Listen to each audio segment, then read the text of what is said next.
Welcome to our exciting new podcast into the realm of energy, quantum physics, and the law of attraction. As you observe the world around you, consider the harmony of the ecosystem we inhabit: the trees, the birds, the sun, each playing its part in this symphony of life.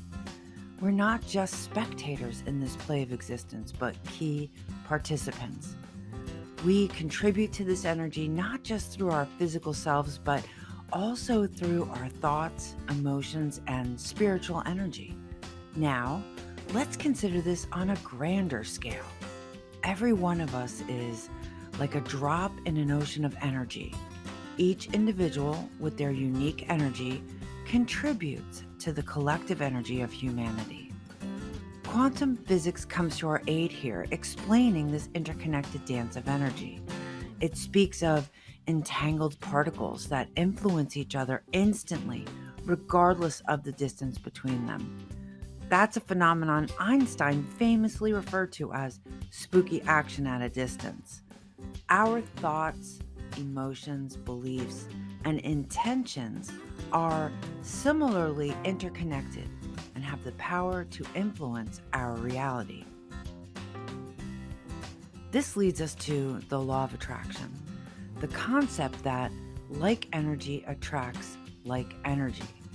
You and I have a unique superpower, the ability to choose the energy we emit into the world.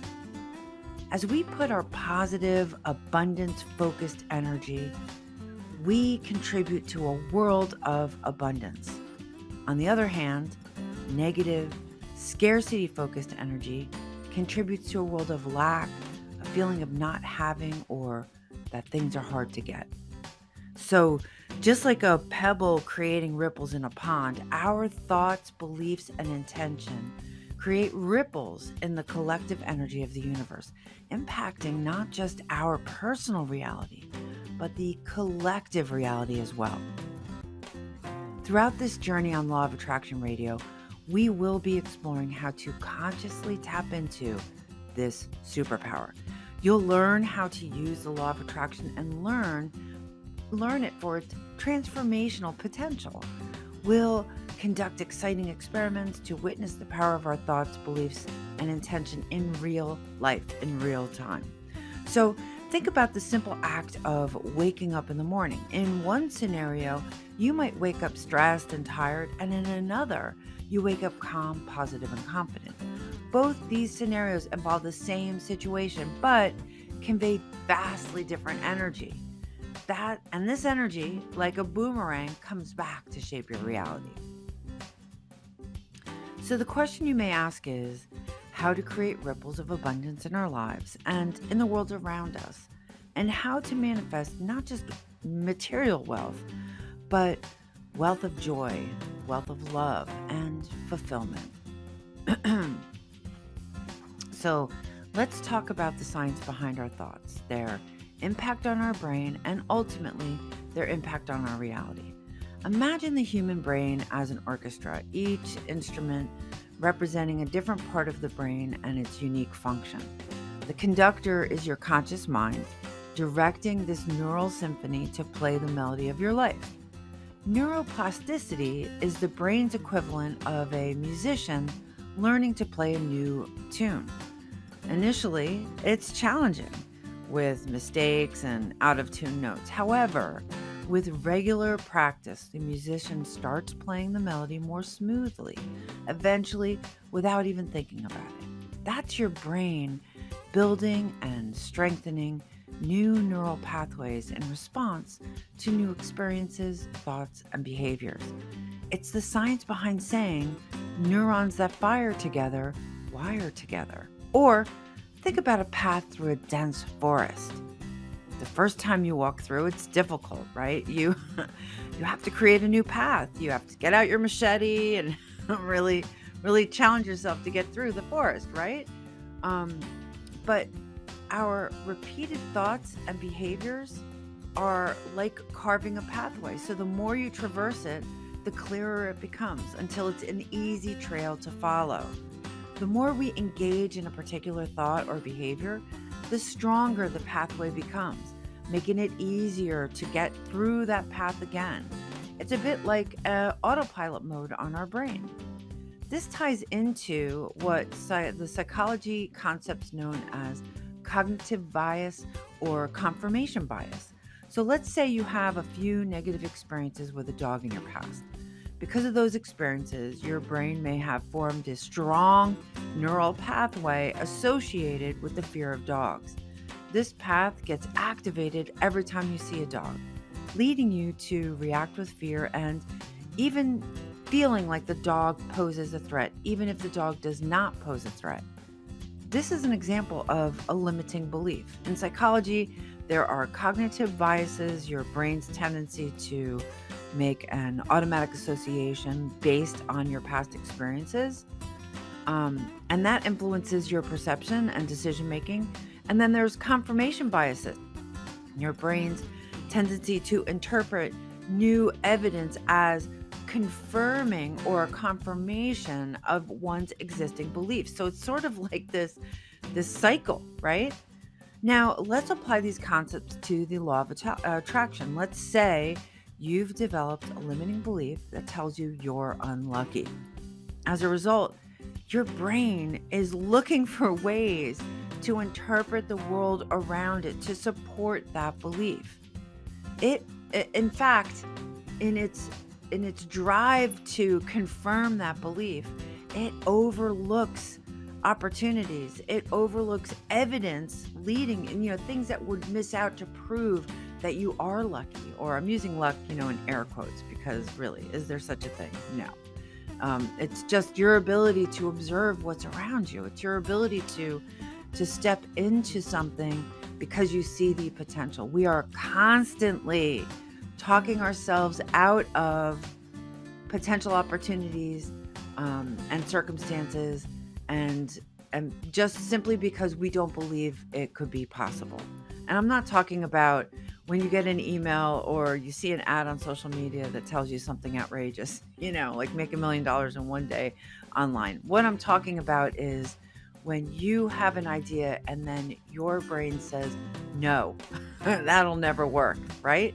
Sometimes that idea is a stepping stone to something bigger. Sometimes you need to take inspired action. So, how do we change these limiting beliefs, these deeply ingrained neural pathways? I'm all excited now. The answer lies in neuroplasticity and your intentional, conscious thought. So if we think about it like gardening, if you've got a garden or a patch of garden that's overrun with weeds, and let's call those weeds our limiting beliefs, you wouldn't just ignore them and hope they disappear. You would actively work to remove them and plant new desirable seeds. So you're not pushing them out of the way. You are honoring them. You are honoring them by recognizing them, right? You're not just ignoring them. You're saying, I see you, I get you. I'm going to decide to go a different direction. I'm going to decide to think a different thing. I'm going to decide to plant a different seed. So similarly, changing our thought patterns involves that. It's identifying and challenging our limiting beliefs, then consciously, intentionally replacing them with positive, abundance-focused thoughts. So with practice, these new thought patterns will create new neural pathways, just like the gardener growing a bed of beautiful flowers where there used to be weeds. But this change won't happen overnight, just like the garden. So you are going to need to buckle down and commit to persistent effort. Your brain can learn to play a new, more positive melody in the symphony of your life. So let's just talk a little bit more about quantum physics. In the world of quantum physics, atoms have energy and are drawn towards atoms with similar energy. This means that energy vibrating at a certain frequency will attract other energies vibrating at the same frequency. Think about it like tuning into a radio station. You adjust your radio to match the frequency of the radio. So our thoughts and emotions control our personal vibrational frequency, our internal radio station, if you will. When we cultivate positive thoughts and emotions, we raise our vibrational frequency. In doing so, we align ourselves with the the frequency of abundance, love, health, and all the things we desire. Just like sound waves in the air, our thoughts send ripples of energy into the universe, interacting with the world around us. When we consciously raise our vibration, we become like magnets, attracting similar high frequency experiences and opportunities into our lives. However, to fully leverage the power of energetic attraction, we must remain open to the myriad of ways in which the universe can manifest our desires. I think for myself, and maybe you, too often I hold on to limiting beliefs, imagining that maybe my happiness, my love, my wealth, my health can only arrive to me in a certain manner. We look at the world around us and we see the physical reality as evidence, and we are not understanding that that is not where our intention should be. We should be open to, I'm getting all excited again. We should be open to the millions of ways the universe can show up for us. And it's not going to look like what we have always got. Because if you look for what you've always got, you're going to get what you always got. It's about just saying and recognizing that the honesty of the world around you and how it's showing up for you and how you can pay attention to other things. So let's say you're in traffic and you're mad at the guy in front of you because he cut you off.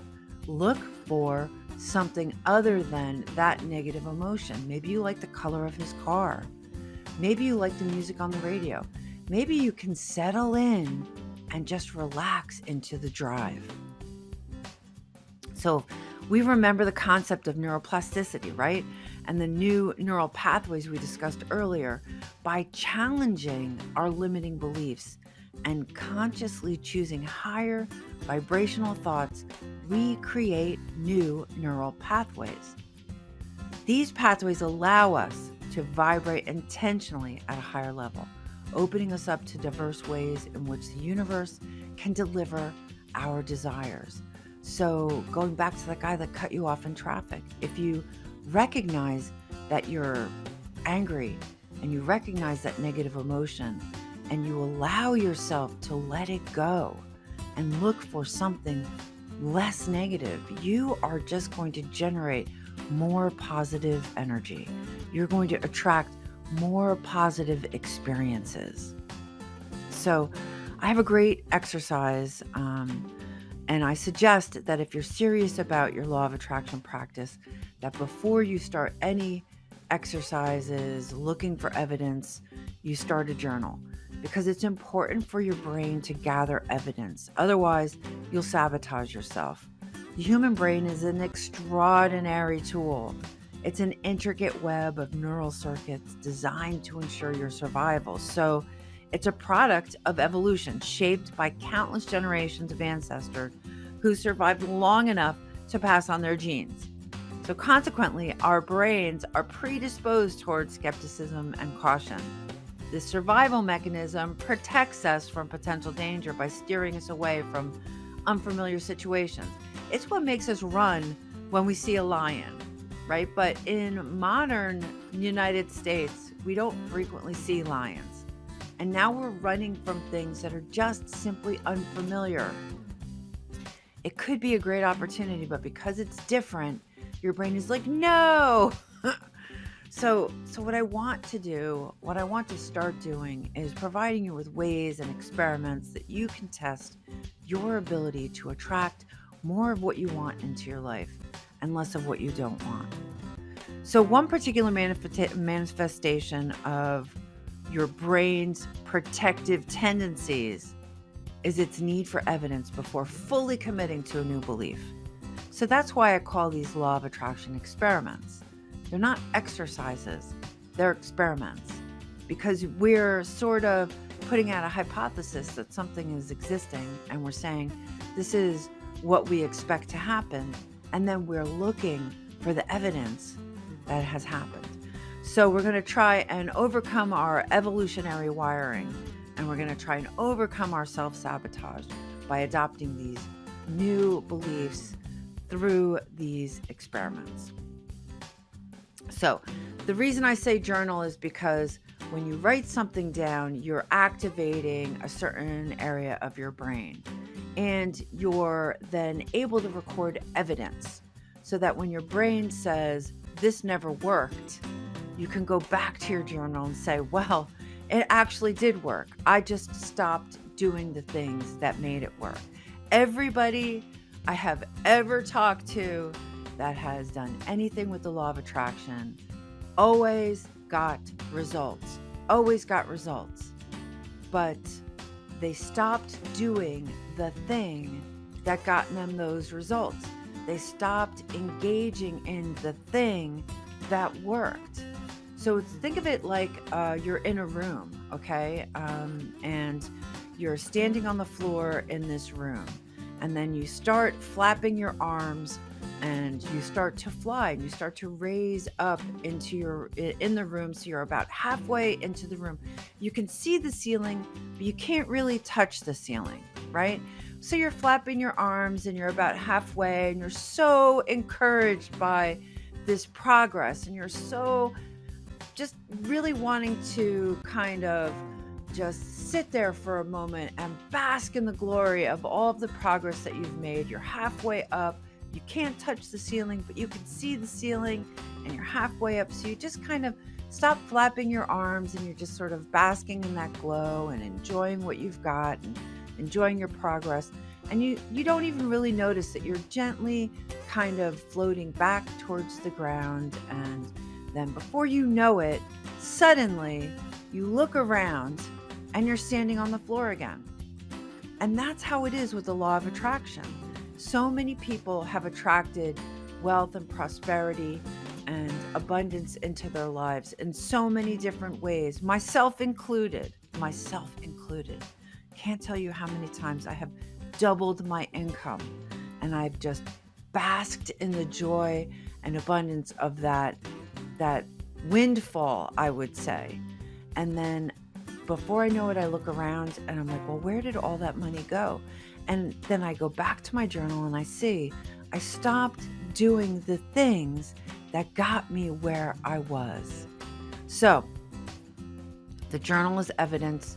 The journal will get you back on track. It's just human nature to kind of go in this cycle, right? So let's just agree, right? Let's agree right now in this podcast together that we're going to commit to that journal. And our first experiment is going to be asking the universe for an unexpected gift. And you're going to go into your journal and you're going to date your journal. And then you're going to sit quietly for a moment and you're going to settle in a quiet place and take a deep breath. You're going to clear your mind.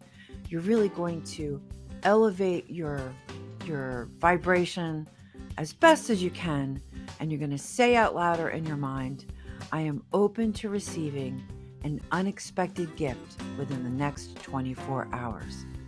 Please make it specific, and please make it something that cannot be written off as coincidence. So now visualize yourself receiving a gift, any gift.